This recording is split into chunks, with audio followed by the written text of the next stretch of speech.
Welcome to Sir Wayne's Accounting Lectures. Today, magkakaroon tayo ng pen and paper video problem solving patungkol sa Lecture 04, Building. Actually, nasa description ng video lecture na ito yung mismong problem under discussion. Kung gusto mong sagutan ng solo at balikan ng lecture na ito kapag tapos ka na, mas mabuti. Kasi, ang accounting ay natututunan not by mere listening but by you doing the problem solving. Pero kung may sagot ka na nga, simulan na natin. So again, Lecture 04, Building. And here is our problem. Trixie Ballesteros Company incurred the following expenditure for land and building. So nandito na nga yung different expenditures pertaining to land and building. So the requirement is compute for the cost of the building. To approach this kind of problem, we really have to classify or identify which of the following expenses or expenditure will be capitalized as cost of the building. Kasi meron dito na let's say para sa land or expenses or ibang klaseng account title. Okay? So para mas maintindihan yung ating sinasabi, sagutan na lang natin. Babasahin natin isa-isa yung different expenditure and we will try to classify kung siya nga ba ay building or some other account. The first one is cash payment for land and dilapidated building.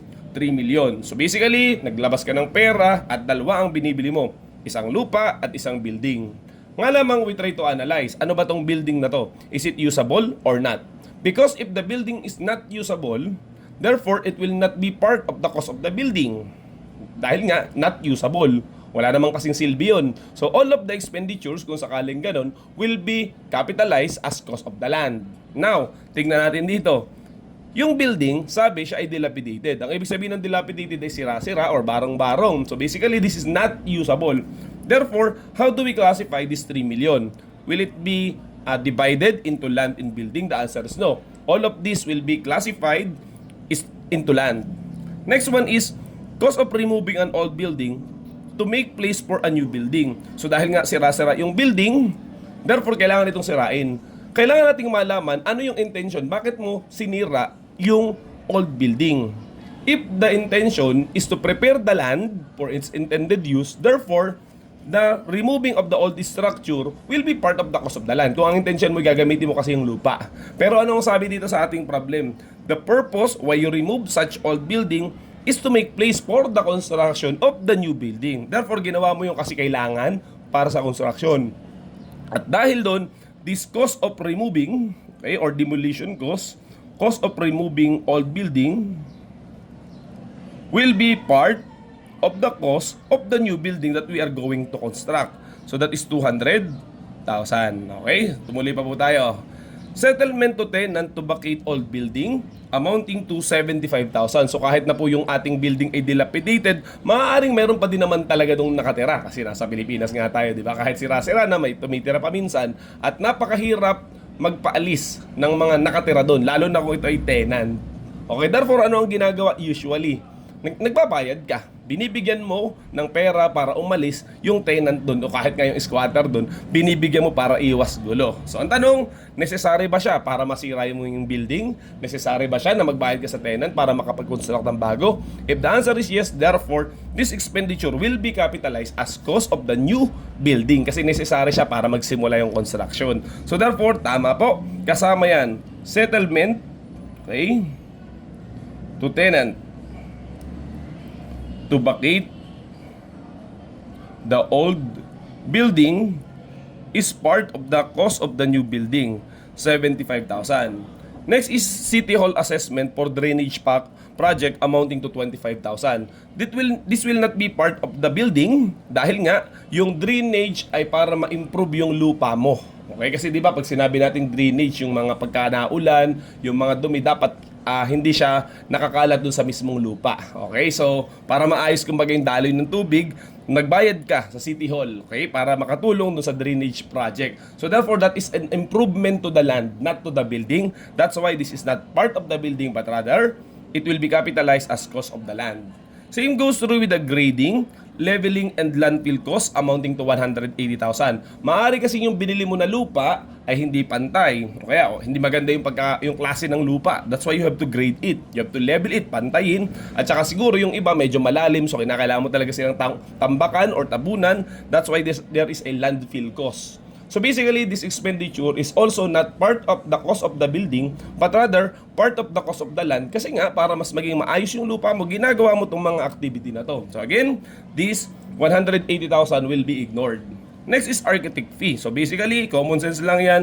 That will be part of the cost of the building that you are going to construct. Kasi siguro, kung wala si architect, kung hindi mo siya babayaran, yung 205,000, hindi mabubuo yung plano mo na building. Next one would be building permit for the new building. So basically, kasali rin yan yung building permit. Kasi hindi naman pwede mag-construct ka na lamang ng property kung gusto mo, di ba? Okay, kasi ang titira tao. Malay mo, magkaroon dyan ng problema. So therefore, merong mga ahensya ng gobyerno na humihingi tayo ng permit para matuloy ang construction. So that's amounting to 95,500. Necessary siya for the construction. That's why it is being capitalized. Next is excavation cost. Ang excavation cost ay paggagawa ng pundasyon, paghuhukay po yan. Kasi ang building, hindi naman talaga yung tinatayo dun sa lupa, tapos itatayo mo na. Patada, naghuhukay pa, nilalagyan ng pundasyon para ito matibay. At para mangyari yun, kailangan natin ng excavation, ng paghukay na nga. Amounting to 400,000, necessary po yan sa construction. Okay, yung excavation cost.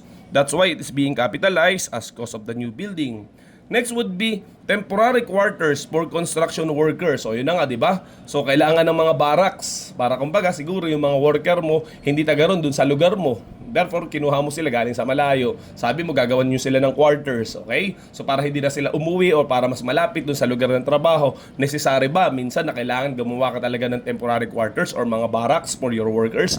Yes, that's why these temporary quarters will also be capitalize as cost of the new building. Kahit pa ang nakatira dyan ay construction worker or ang ilalagay mo ay mga materyales, lahat yan, yung temporary quarters na yan, yung mga barracks na yan, lahat yan ay capitalize as cost of the new building. Ito pala yung sinasabi ko, nasa next one, temporary building to house tools and materials. Okay, so sama na natin yan kasi na ngayon binabanggit natin, basta kailangan sa construction, kahit pa yan ay gigibain mo pa pagkatapos ng construction, ay dahil sila naman talaga ay nakatulong at sila ay kailangan, all of this expenditure, this 118,000, will be capitalized. At lalong-lalo na itong ating kasunod, new building constructed, kasi yan na nga mismo, yung materials, yung labor siguro, yung lahat ng ginastos mo para makonstruct itong building natin, amounting to 15 million. Okay? Next is driveways and walkways to new building from street. So it is part of the building plan, 110,000. Siguro yung building kailangan din syempre ng daanan ng mga sasakyan at saka ng mga tao. So therefore nagsesemento ka. Kahit sabihin natin hindi siya pataas, okay, but rather siya ipababa, di ba? Kasi hindi naman building, kasi building yun normally pataas. Ito yung mga nilalakadan, mga dinadaanan na sasakyan.